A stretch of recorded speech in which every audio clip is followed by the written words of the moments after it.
किए जन्म है शेष एथु अन्न कले मूढ़ पणे गले एथु अन्न कले मूढ़ पणे गले अनुताप सार बेल सरिला काल ढकिला बेल सरिला काल ढकिला गुरु को जड़ाई बाबू बेल आसी रत रत है काल राति माड़ी आसो तेने भोर कली काल कला दारू मुक्ति पाइबा कहले थे मात्र तू से शास्त्र जहाँकि मो प्रभुकर श्रीहस्तलिखित आशीर्वाद वाला समस्त मानव समाज कल्याण करुणा वृद्धिमंत जो शास्त्र जहाँकि चरम शास्त्र जगज्जन विदित आसतु शुणा आमर विश्वभातृत्व दिव्यात्म परिषद साधारण संपादक श्रीजुक्त निमाचरण दास ठारू से प्रभुंकर से कल्याण देले तुटेर पदे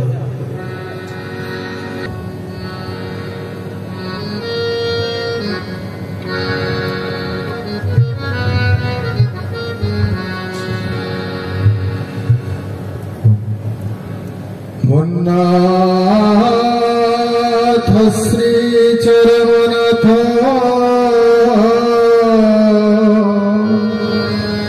मद्गुरु श्री जगद्गुरु मुदात्मा सर्वभूतात्मा तस्मै श्री गुरवे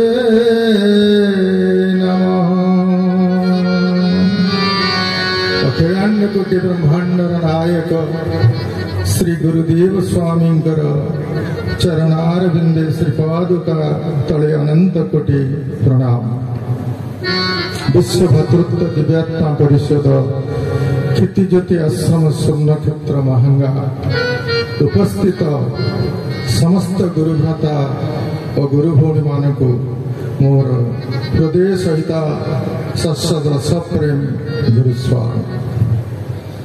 उत्पत्ति स्थिति संहार कर्ता लोके विस्तृतं विश्वस्रष्टा महातेजा लोकाभीष्ट वरप्रदम् रूपं महादेवा पंचस्य दशबाहुकं सरस्वत्या श्रिया पूज्या पादोध्याये दिवानिसिं पादोध्याये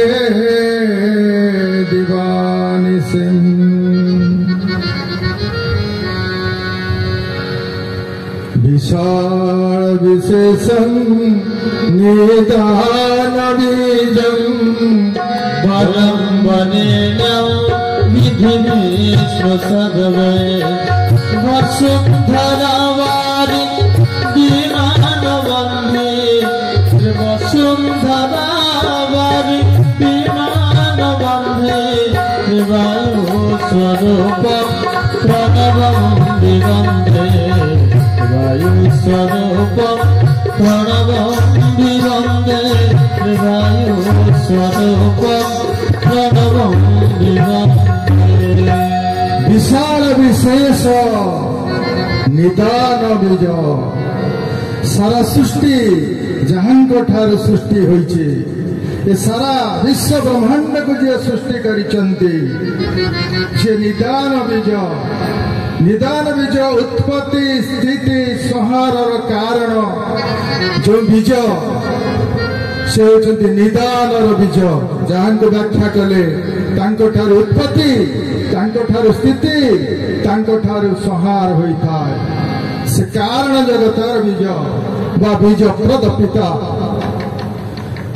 वरं वरण्यं विधि विष्णु सर्वे से वरं जहां ठारू कृपा प्राप्ति हुए जहां ठारू सिद्धि प्राप्ति हुए एवं जहां ठारू चरम प्राप्ति हुए से परम वरण ଏବଂ ବରଣ୍ୟମ୍ ଯେ ପୂଜନୀୟ ଏବଂ ସେ ପୂଜାସ୍ପଦ ଏବଂ ମୁଖ୍ୟ ସର୍ବମୁଖ୍ୟ ସ୍ରଷ୍ଟା ତାଙ୍କଠାରୁ ଯେଉଁ ସେ ବରଂ ଆଉ ସେ ବରଣ୍ୟ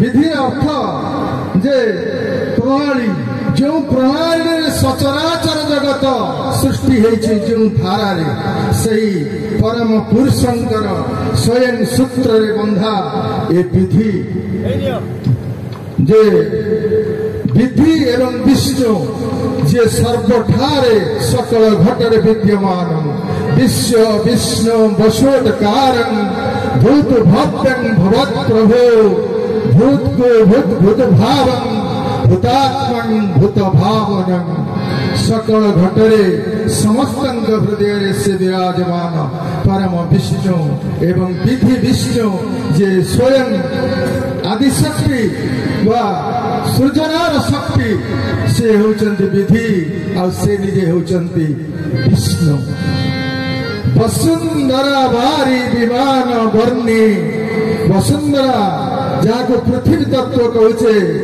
ବାରି ଯାହାକୁ ଜଳ ତତ୍ତ୍ୱ କହୁଛେ ବିମାନ ଯିଏ ହେଉଛନ୍ତି ଆକାଶ ତତ୍ତ୍ୱ ବର୍ଣ୍ଣି ଯିଏ ହେଉଛନ୍ତି ଅଗ୍ନି ତତ୍ତ୍ୱ ଏହି ଚାରୋଟି ତତ୍ତ୍ୱ ପରେ ପଞ୍ଚମ ତତ୍ତ୍ୱ ହେଉଛି ବାୟୁ ତତ୍ତ୍ୱ ବସୁନ୍ଧରା ବାରି ବିମାନ ବର୍ଣ୍ଣି ବାୟୁ ସ୍ୱରୂପଂ ପ୍ରଣବଂ ବିବନ୍ଦେ ଏ ପଞ୍ଚମହାଭୂତକୁ ଧାରଣ କରି ପଞ୍ଚମ ତତ୍ତ୍ୱ ବାୟୁ ତତ୍ତ୍ୱ ଦ୍ୱାରା ପ୍ରଣବକୁ ଜାଗ୍ରତ କରି ଯାହାକୁ ପ୍ରାପ୍ତ ହେଇପାରନ୍ତି ଏବଂ ସେହି ସ୍ଥାନରେ ଯାଇ ପହଞ୍ଚି ପାରନ୍ତି ଚରମ ସ୍ଥାନରେ ସେହି ପରମ ବ୍ରହ୍ମ ପତିତ ପାବନ ଚରମ ପୁରୁଷଙ୍କର ଅଭୟ ପାଦ ପଦ୍ମରେ ଅନନ୍ତ କୋଟି ପ୍ରଣାମ ଏବଂ ପ୍ରଭୁ କିଭଳି ଭାବରେ এই ପଞ୍ଚତତ୍ତ୍ୱର ଶରୀର ପ୍ରକୃତି ଏବଂ ପୁରୁଷ ସୃଷ୍ଟିର ଶରୀରକୁ କିଭଳି ଭାବରେ ସେହି ସ୍ଥାନକୁ ପହଞ୍ଚାଇବା ପାଇଁ କି ଦ୍ୱିତୀୟ ପଦର ଚରଣରେ ଲେଖିଲେ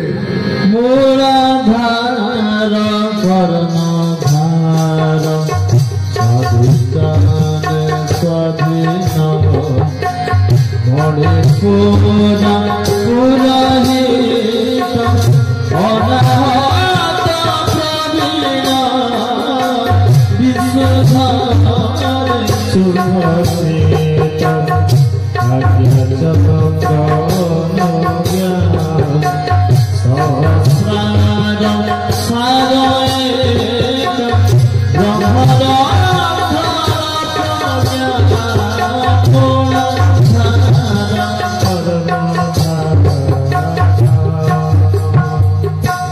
ମୂଳାଧାର ତତ୍ତ୍ୱ ଯାହାକୁ ଗୁହେ ଚକ୍ର କୁହାଯାଏ ଏବଂ ଚାରୋଟି ପଦ୍ମ ପାଖୁଡ଼ାରେ ବିକଶିତ ଚାରୋଟି ଅକ୍ଷର ବିଶିଷ୍ଟ ପଦ୍ମ ପାଖୁଡ଼ା ଯାହାଙ୍କ ମଧ୍ୟରେ ଗଣେଶ ଓ ବକ୍ରତୁଣ୍ଡୀ ଉପସ୍ଥାପନ ହେଇଛନ୍ତି ଏବଂ ଯୋଗ ସାଧନ କରିବାକୁ ପ୍ରଥମେ ମୂଳାଧାର ଚକ୍ରକୁ ଜାଗ୍ରତ କରିବାକୁ ପଡ଼ିବ ଏବଂ ଦ୍ୱିତୀୟ ଚକ୍ର କର୍ଣ୍ଣଧାର ମୂଳାଧାର ଚକ୍ର ଶ୍ରେଷ୍ଠ ଯୋଗ ତତ୍ତ୍ୱର କର୍ଣ୍ଣଧାର ଏବଂ ଦ୍ୱିତୀୟ ଚକ୍ର ସ୍ୱାଧିଷ୍ଠାନ ଚକ୍ର ଯିଏ ଛଅଟି ପଦ୍ମ ପାଖୁଡ଼ାରେ ବିକଶିତ ହୋଇଛନ୍ତି ଏବଂ ଯାହାଙ୍କର ଦେବତା ହେଉଛନ୍ତି ରତି ଆଉ କାମଦେବ ଏବଂ ଧୀରେ ଧୀରେ ଆଉ ଟିକେ ଜାଗ୍ରତ କରି ପହଞ୍ଚିଲେ ମଣିପୁର ଚକ୍ରରେ ପହଞ୍ଚିବା ଯେଉଁ ଚକ୍ର 10ଟି ଦଳ ପଦ୍ମରେ ବିକଶିତ ହୋଇଛନ୍ତି ପୁଷ୍ପିତ ହୋଇଛନ୍ତି ଏବଂ 10ଟି ଅକ୍ଷର ବିଦ୍ୟମାନ ହୋଇଛନ୍ତି ଏବଂ ଯାହାଙ୍କ ଉପରେ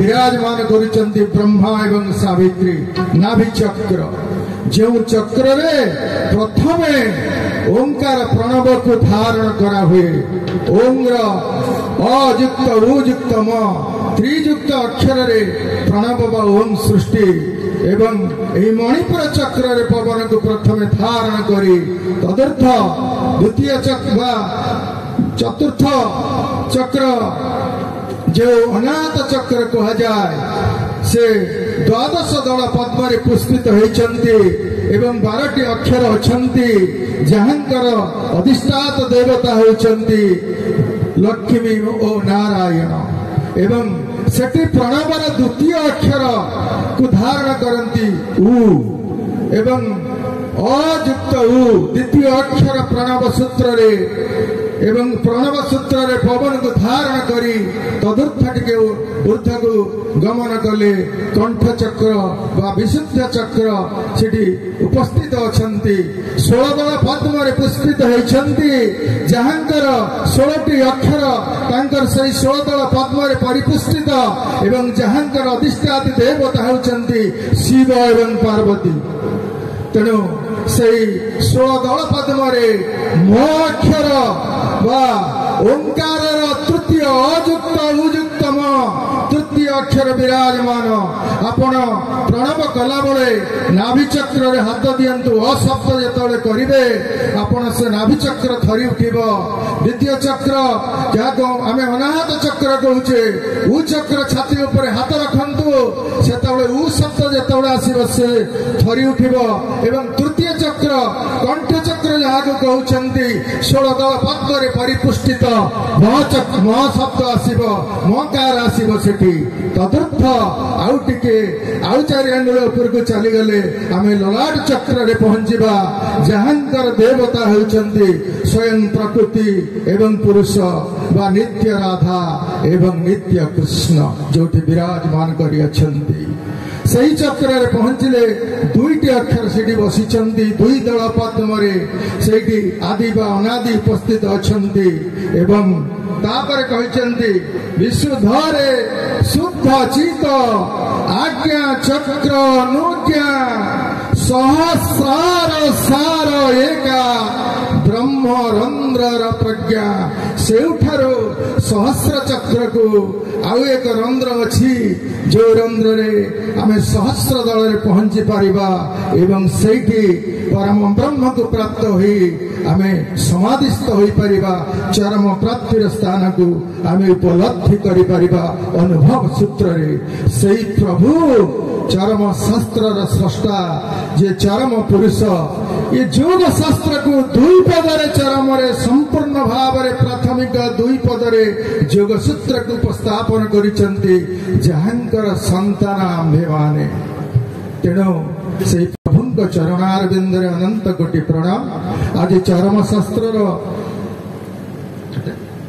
अष्टम चरण अष्टम चरम संख्या पाठ करने को मते सत्संग परिचालक अनुमति प्रदान करिसंती प्रभुंकर सुहस्त लिखित से शास्त्र जहाँ को आमे पाठ करवा सिक्त करुणो नत मस्तक कल्याण धारा तम तम इच्छा मते चढ़ाई निहे प्रापत हेउ चरम प्राणनाथ गुरु स्वामी भावग्राही भक्त वत्सल श्री श्री ठाकुरंकर विश्व मानव पाई आशीर्वाद माला कल्याण देली तुते यहाँ ही आम समस्तंकर सकल कामनार पूर्ति एतक पाइबा परे आउ प्राप्ति नहीं कामना वासना मध्य नहीं अछि केवल नित्य शांति यह आम समस्तंकर नित्य पाठ्य एवं अनुसरणीय भक्त प्रभुंग पाखरे तार चित चैतन्य को नैवेद्य करिछंती एवं भक्त वत्सल भगवान चरमनाथ भक्तर आरत को श्रवण करी कल्याणर कृपा आशीर्वाद को भक्तर मथा उपरे झरई देउछंती एवं कहउछंती चरमरे प्रथम रूपर मु तोते कहिछि तू खसड़ा पथरे पाद देइछु हुशियार होई धीरे धीरे आगेइबो किंतु मु लक्ष्य करुछि तू थकी जाइछु आहुरी अनेक दूर जीवाकू हेबा तोते एई मात्र 7 पादरे तू जदि अवश होई जिबु मन भांगी देबो तेबे तोर पितांक लक्ष्य पूरण करी पारिबु तो बाइया कहिलु बाप तो उपरे जेउ भरोसा रखिछि तू कोन ता ତାହା ପୂର୍ଣ୍ଣ ନ କରି ନିଜକୁ ନିଜେ ନିରାଶ ହେବୁ କି? ଏଇ ମାତ୍ର 7 ପାଦରେ ଯେଉଁ କଣ୍ଟା ତୋ ପାଦରେ ଫୁଟିଛି ସେ ତ କିଛି ନୁହଁରେ। ଆହୁରି ଅନେକ ସୁମାରି କଣ୍ଟା ତୋ ଚଲା ପଥରେ ବିଛା ହୋଇଛି। ଭୟ କରନା, ଭାଙ୍ଗି ପଡ଼ନା, ମନ ବିକାର ଗ୍ରସ୍ତ କରନା। ସବୁବେଳେ ସବୁ ସ୍ଥାନରେ ସବୁ ଅବସ୍ଥାରେ ମୁଁ ତୋ ନିକଟରେ ତୋ ପାଖେ ପାଖେ ତୋର ଛାଇ ପରି ରହିଛି। ତୋ ପାଦରେ କଣ୍ଟା ଫୁଟିବା ମାତ୍ରକେ ନିଜ ହାତରେ ମୁଁ ସେ କଣ୍ଟାକୁ କାଢି ଦେବି। ତୋ ପାଦ ଆଉଁସି ଦେବି। ସମସ୍ତ କଷ୍ଟ ଯନ୍ତ୍ରଣା ନିମିଷକ ମଧ୍ୟରେ ହରଣ କରି ନେବି। ନିର୍ଭର କରି ନିର୍ଭୀକ କରି ଆଗେଇ ଯା। ମନେ ରଖିଥିବୁ ଧୀରେ ଧୀରେ ସଡ଼କ ପଥ ଛାଡ଼ି ତୁ ଗଳି କନ୍ଦି ଅଙ୍କା ବଙ୍କା ଅପନ୍ତରା ଅଚିହ୍ନା ରାସ୍ତାରେ ପାଦ ପକେଇବାକୁ ଯାଉଛୁ। ଏଣିକି ଯେତେ ଯେତେ ଆଗେଇ ଚାଲିଥିବୁ ସେତେ ସେତେ ନୂଆ ଅଘଟଣର ସାମ୍ନା ସାମ୍ନି ହୋଇଥିବୁ। ଚରମ ପରିବାରରେ ହୁଏତ ସେ ସବୁ ଘଟଣା ତୋତେ ଅକଳିଆ ଅସୁବିଧା ଲାଗିବ। ସେଥିରୁ ଗୋଟିଏ ଉଦାହରଣ ଦେଇ କହୁଛି, ଧୀର ସ୍ଥିର ଭାବରେ ଶୁଣି ମନେ ରଖିଥିବୁ ଧନ। ବାର ବାର ତୋତେ ବୁଝାଇ କହିଛି, ଏ ସୃଷ୍ଟିର ଧର୍ମ ଏକ, ଲକ୍ଷ୍ୟ ଏକ, ପୁଣି କେନ୍ଦ୍ର ମଧ୍ୟ ଏକ। କିନ୍ତୁ ମତ ଓ ପଥ ଅନେକ। ସମାଜରେ ଏହି ପ୍ରତିଟି ମତକୁ ପ୍ରଚଳିତ ଭାଷାରେ ସମ୍ପ୍ରଦାୟ ବୋଲି କହୁଛନ୍ତି। ତେଣୁ ପ୍ରତିଟି ମତ, ପ୍ରତିଟି ପଥ ଗୋଟିଏ ଗୋଟିଏ ସମ୍ପ୍ରଦାୟ ଭିତରେ ନାମିତ ହୋଇଛି। କିନ୍ତୁ ସମସ୍ତଙ୍କର ସେଇ ଏକ ଲକ୍ଷ୍ୟ, ଚରମ ପ୍ରାପ୍ତି। ତୁ ଯେତେବେଳେ ଏହି ସମ୍ପ୍ରଦାୟ ଗୁଡ଼ିକ ନିକଟରେ ପହଞ୍ଚିବୁ ଦେଖିବୁ କାହାରି ସହିତ କାହାର ମନ ମେଳ ନାହିଁ, କାହାରି ସହିତ କାହାର ପଡୁନାହିଁ। ପ୍ରତ୍ୟେକ ନିଜକୁ ବଡ଼ ବୋଲି ଆପଣା ତୁଣ୍ଡରେ ଦାଣ୍ଡ ଘାଟରେ କଣ୍ଠ ଫିଟାଇ ଡିଣ୍ଡିମ ପିଟୁଛନ୍ତି। ପ୍ରତ୍ୟେକ ଅନ୍ୟମାନଙ୍କୁ ସମାଲୋଚନା କରୁଛନ୍ତି କଟୁ ଭାଷାରେ। ବେଳେ ବେଳେ ସୌଜନ୍ୟ ମଧ୍ୟ ଭୁଲି ଯାଉଛନ୍ତି। ଅଯଥାରେ ଚରିତ୍ର ମଧ୍ୟ ସଂହାର କରୁଛନ୍ତି। ପ୍ରତ୍ୟେକ କହୁଛନ୍ତି ଆମେ ହିଁ ଠିକ ଆଉ ସମସ୍ତେ ଭୁଲ। ଆହୁରି ଦେଖିବୁ, ଯଦି କୌଣସି ଏକ ସମ୍ପ୍ରଦାୟର କେହି ଜଣେ ଅନ୍ୟ ଏକ ସମ୍ପ୍ରଦାୟ ପ୍ରତି କୌଣସି ନା କୌଣସି କାରଣରୁ ଆକୃଷ୍ଟ ହୋଇ ସାହାଯ୍ୟ ସହଯୋଗ ଓ ସହାନୁଭୂତି ଦେଖାଇଲା ତ ତେବେ ତାକୁ ତାର ନିଜ ସମ୍ପ୍ରଦାୟରେ ଏକ ରକମ ବାଛନ୍ଦ କରି ଦିଆଯାଉଛି।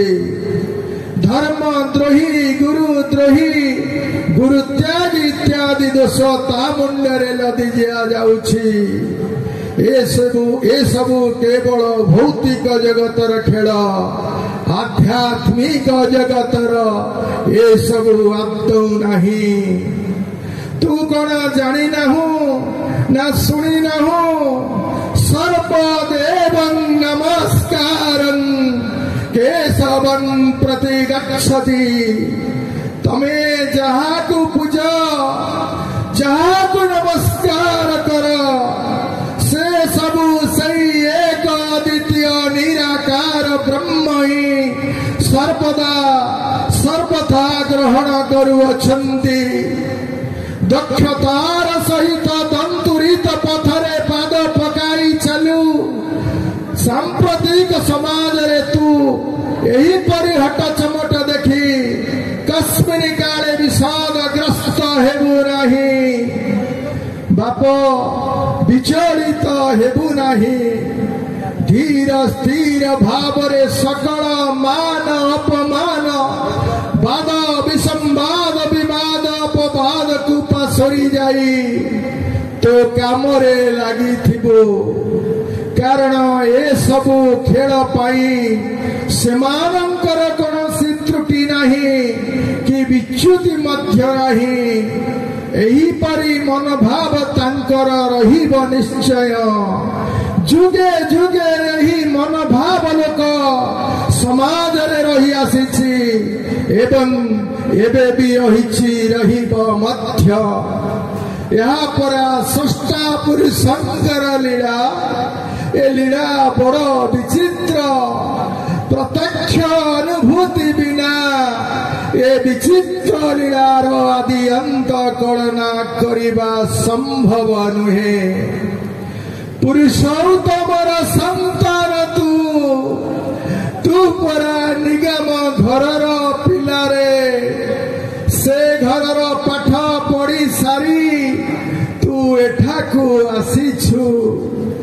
ତେଣୁ ଏଠାରେ ପହଞ୍ଚିଲା ପରେ ତୋ ପିତାଙ୍କର ଲୀଳାକୁ ଭୁଲି ଯାଇ ଯଦି ତୁ ସେହି ମାୟା ଜାଲରେ ଛନ୍ଦି ହୋଇଯିବୁ ତେବେ ତୋ ପିତାର ତୋ ଘରର ବିଶେଷତା ମହିମା ଓ ମର୍ଯ୍ୟାଦା ରହିବଟି? ଧନରେ ମୁଁ ବୁଝିଛି ତୁ ବାରମ୍ବାର ଆଘାତ ପାଇ ତୋ ଘରର ପାଠ କିଛି କିଛି ଭୁଲି ଯାଉଛୁ, ମନେ ପକାଇ ଦେଉଛୁ। ସ୍ମରଣ କରିନେ ସ୍ତୂପୀକୃତ ଜଡ଼ ଜଗତର ଊର୍ଦ୍ଧ୍ୱରେ ସୂକ୍ଷ୍ମ ଜଗତରେ ବହୁ ଊର୍ଦ୍ଧ୍ୱରେ ଅବସ୍ଥିତ ଅବ୍ୟକ୍ତ ମଣ୍ଡଳ କଥା ମନେ ପକା। ସେଠାରେ ଗଦା ଗଦା ହୋଇ ଜ୍ଞାନ ତତ୍ତ୍ୱ ଠୁଳ ହୋଇ ରହିଛି। କେବଳ ସ୍ରଷ୍ଟାଙ୍କ ବ୍ୟତୀତ ଆଉ କେହି ତାହାର କଳନା କରିପାରେ ନାହିଁ। ଜାଣିବା ତ ବହୁତ ଦୂରର କଥା। ସେ ଯେତିକି ଜ୍ଞାନ ଏ ସୃଷ୍ଟିକି ପଠାଇବାକୁ ଇଚ୍ଛା କରନ୍ତି କେବଳ ସେତିକି ହିଁ ଆସେ। କିନ୍ତୁ ବାଇଆରେ ଜ୍ଞାନ କଣ ସ୍ଥୂଳ ବସ୍ତୁ ଯେ କୌଣସି ଏକ ସ୍ୱରୂପ ଧରି ଖସି ଆସିବ?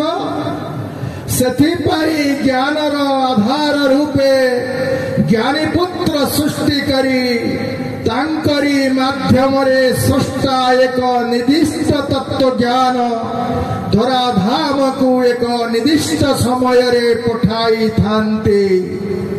ଷଡ଼ବର୍ଗ କାମ କ୍ରୋଧ ଲୋଭ ମୋହ ମଦ ମାତ୍ସର୍ଯ୍ୟ ସିଦ୍ଧ ଦୁଇ ପ୍ରକାର ମାନସ ପୁତ୍ରଙ୍କୁ ସ୍ରଷ୍ଟା ସୃଷ୍ଟିର କଲ୍ୟାଣ ନିମନ୍ତେ ସୃଷ୍ଟି କରନ୍ତି।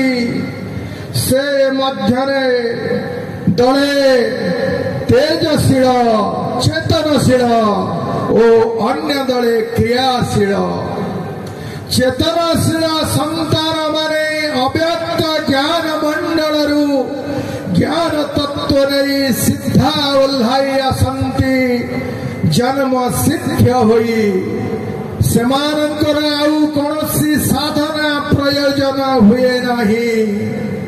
କ୍ରିୟାଶୀଳ ସନ୍ତାନ ମାନେ ଆଶୀର୍ବାଦ ନେଇ ଆସନ୍ତି ଏବଂ କ୍ରିୟା ଯୋଗ ମାଧ୍ୟମରେ ଜ୍ଞାନ ସିଦ୍ଧି ଆହରଣ କରନ୍ତି। ସମସ୍ତେ ସମାନ ଓ ସମସ୍ତେ ସେଇ ଏକ ପିତାର ସନ୍ତାନ। ଆଜି ଏତିକି, ପରଥରକୁ ପୁଣି ଏହିଠାରୁ ଆରମ୍ଭ କରିବି। ମୋତେ ସଞ୍ଜ ସକାଳେ ସ୍ମରଣ କରି ସର୍ବଦା ଓ ସର୍ବଥା ମନେ ରଖି ଧାରା ଧରି କର୍ମ ଯୋଗ ଅଭ୍ୟାସ କରି ତୋର ଲକ୍ଷ୍ୟ ଚରମ ପ୍ରାପ୍ତି ଦିଗରେ ଆଗେଇ ଚାଲୁଥିବୁ। ମୁଁ ତୋତେ କଲ୍ୟାଣ କରୁଛି। ଇତି ତୋର ଚିର ମଙ୍ଗଳ କାଙ୍କ୍ଷୀ ପିତା। भीम्यशापि रणभंग मुनि ऋषि मति भ्रम यदि शुद्ध्यम शुद्ध्य वा मम दोष न विद्यते। श्री चरमनाथ श्रीपादुकांग तले समर्पणमस्तु। शरणं मस्तु शरणं।